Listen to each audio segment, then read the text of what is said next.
Donc Greenwind, c'est une plateforme d'innovation et c'est une plateforme qui a la caractéristique de réunir des acteurs dans le cadre d'une économie quasiment circulaire, puisque nous avons la chimie, les matériaux, la construction et l'industrie des déchets.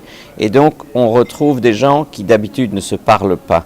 Et l'économie de la fonctionnalité, c'est d'abord comprendre les gens qui sont en aval de vous, ce qu'ils font de vos produits. Ça, c'est vraiment le point essentiel de l'économie de la fonctionnalité. C'est là qu'on peut alors se poser la question, mais finalement, que valorise-t-il vraiment? Et on peut se passer de tout le reste, ce qui génère d'énormes économies en termes de ressources, par exemple. Si, par exemple, vous avez envie d'un parking, vous avez envie d'une place de parking, en fait, vous en foutez d'acheter un parking. Vous voulez, quand vous rentrez chez vous le soir, pouvoir vous garer.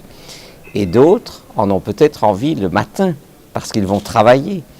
Et par la compréhension que c'est donc pas la possession d'un parking que vous recherchez, mais le fait de pouvoir vous débarrasser de votre voiture quand vous n'en avez pas besoin, là, on entre dans l'économie de la fonctionnalité. Eh bien, Greenwind est une plateforme qui permet à des acteurs de mieux comprendre cela. Elle n'est pas à maturité parce que, historiquement, la construction, c'était un secteur dans lequel on établissait des cahiers de charges extrêmement précis avec une obligation de moyens. On vous disait, je veux autant de centimètres de béton, je veux autant de centimètres d'isolant, etc. Mais ça n'a aucun intérêt. Ce qu'on vous demande, c'est d'avoir une portance parce que vous voulez tenir un cocktail avec 6 personnes au mètre carré et donc vous voulez que les gens ne passent pas au travers. Ou c'est que vous ne voulez pas dépenser trop d'argent dans votre facture énergétique, mais laissez au constructeur le soin de vous le garantir comme une performance. Vous ne consommerez pas plus, monsieur, que 40 kWh par mètre carré et par an, plutôt que de lui dire « je veux que vous mettiez ça et ça et ça ». Je pense que la Wallonie est dans un mouvement de fond très important. Donc il y a maintenant un ensemble d'entreprises qui sont convaincues que l'économie de demain ne sera pas celle d'hier. Et il y a beaucoup de patrons d'entreprises qui s'y engagent et ils sont fortement soutenus par la région. Donc au travers de différentes plateformes d'innovation, il faut saisir cette chance et ça ne passera pas 2 fois. Il y a aujourd'hui un mouvement profond qui se passe en Wallonie.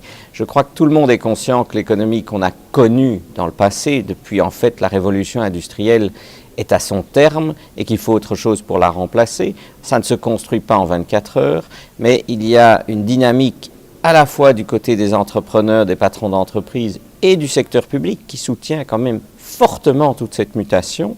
Et cette mutation, elle est essentielle pour la région parce que ce train ne passera pas en fait 2 fois. Nous devons le saisir maintenant. Il faut toujours toucher le fond de la piscine pour remonter.